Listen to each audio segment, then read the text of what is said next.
సికింద్రాబాద్ లోని doctor Narayana college of hotel management లో 100% job guarantee 966365 Rajampet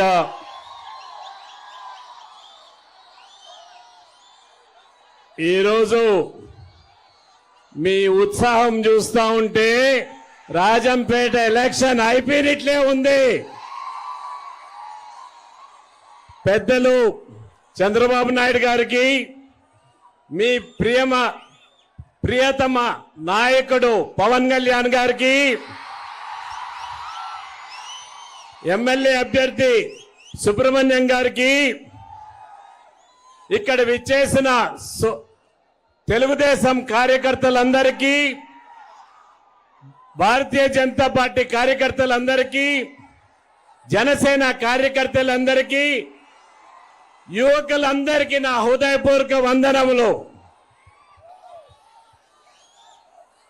నేను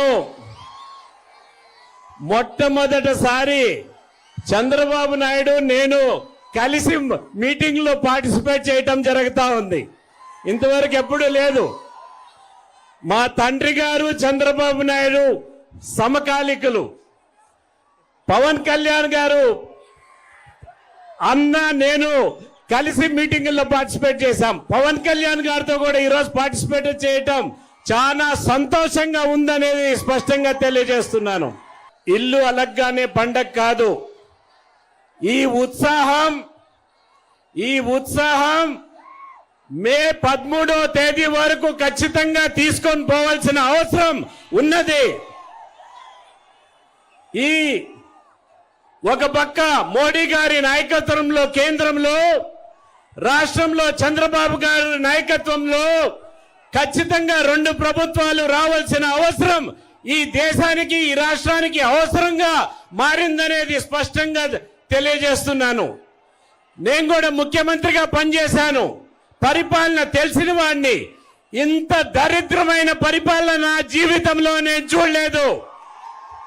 పింఛలో ఇసుక దోపిడీ చేసేదానికి పింఛా ప్రాజెక్ట్ నా కాన్స్టిట్యున్సీలో వస్తుంది, పీలేరులో వస్తుంది. అక్కడ ఇసుక దోపిడీ చేసేదానికి అక్కడ తెగిపోతే రిపేర్ చేయకన్నా దాన్ని అట్లే వదిలేసిన దాని వల్లనే అన్నమయ్య ప్రాజెక్ట్ కొట్టుకుపోయింది. కొట్టుకుపోయిన తర్వాత 39 మంది చనిపోయారు. మూగ జీవులు, ఆవులు 2000 పైన చనిపోయాయి. కానీ ఇంతవరకు ప్రభుత్వం వారికి కాంపన్సేషన్ ఇవ్వలేదు.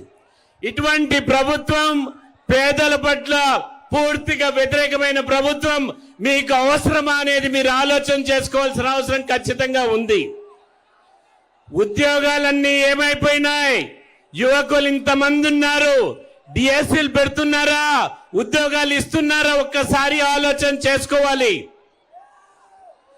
వీరు కేవలం మాఫియాగా తయారైపోయింది ప్రభుత్వం. ఇసుక దోపిడీ, గనుల దోపిడీ, అడవి దోపిడీ, లేక పూర్తిగా ల్యాండ్ మాఫియా. ఈ మాఫియాల్లో ఈ ఎంపీ, ఈ మంత్రులు వీళ్ళంతా చిక్కుకుపోయారనేది స్పష్టంగా తెలియజేయటం జరుగుతా ఉంది. మీకు పవర్ స్టార్ అని ఎట్లయ్యాడు తెలుసా? ఫస్ట్ మూవీల్లో మీరు ఆమోదించలేదు. ఆయన స్ట్రగ్లింగ్ స్టార్ గా ఉన్నాడు. ప్రజలు ఆమోదం తెలిపిన తర్వాత పవర్ స్టార్ అయ్యాడు. ఈ ఎలక్షన్ తర్వాత ఈ స్ట్రగ్లింగ్ స్టార్ పవర్ స్టార్ గా మీరు మార్చాల్సిన అవసరం ఖచ్చితంగా ఉన్నదనేది స్పష్టంగా తెలియజేస్తున్నాను. ఇక్కడి నుంచి మీకు ఒక కర్తవ్యం ఉన్నది. ప్రత్యేకంగా రాజంపేట పార్లమెంట్ సభ్యుణ్ణి ఓడించే కర్తవ్యం మీ పైన ఉన్నది. 150 మంది పనికిరాని వాళ్ళను, స్మగ్లర్లను తీసుకొని పిఠాపురం పోయి పవన్ కళ్యాణ్ గారిని ఓడిస్తాడంట ఈ ఎంపీ. మీరు ఓడించేదాన్ని ఆయన్ని ఓడిస్తామా, పవన్ కళ్యాణ్ గారిని ఓడించేదానికి మనము చూస్తా ఊరుకుంటామా అనేది స్పష్టంగా తెలియజేయాలి. ఇక్కడ మిథున్ రెడ్డి గారిని చిత్తగా ఓడిస్తేనే ఈ ప్రాంతం అభివృద్ధి చెందుతుందనేది స్పష్టంగా తెలియజేస్తున్నాను. లేనిపోని అపోహలు మైనారిటీస్ లో కలిగిస్తున్నారు. ఎటువంటిది ఉండదు. బీజేపీ పూర్తిగా మైనారిటీలకు అనుకూలంగా ఉంటుంది. సిఏఏ అనేది సిటిజన్స్ అమెండ్మెంట్ యాక్ట్ కానీ, ఎన్ఆర్సీ కానీ, నేషనల్ రిజిస్టర్ ఆఫ్ సర్టిఫికెట్ కానీ ఎటువంటి భారతీయ ముస్లింకి సంబంధం లేదు. కేవలం పాకిస్తాన్ నుంచి బంగ్లాదేశ్ వచ్చిన ముస్లింలకి.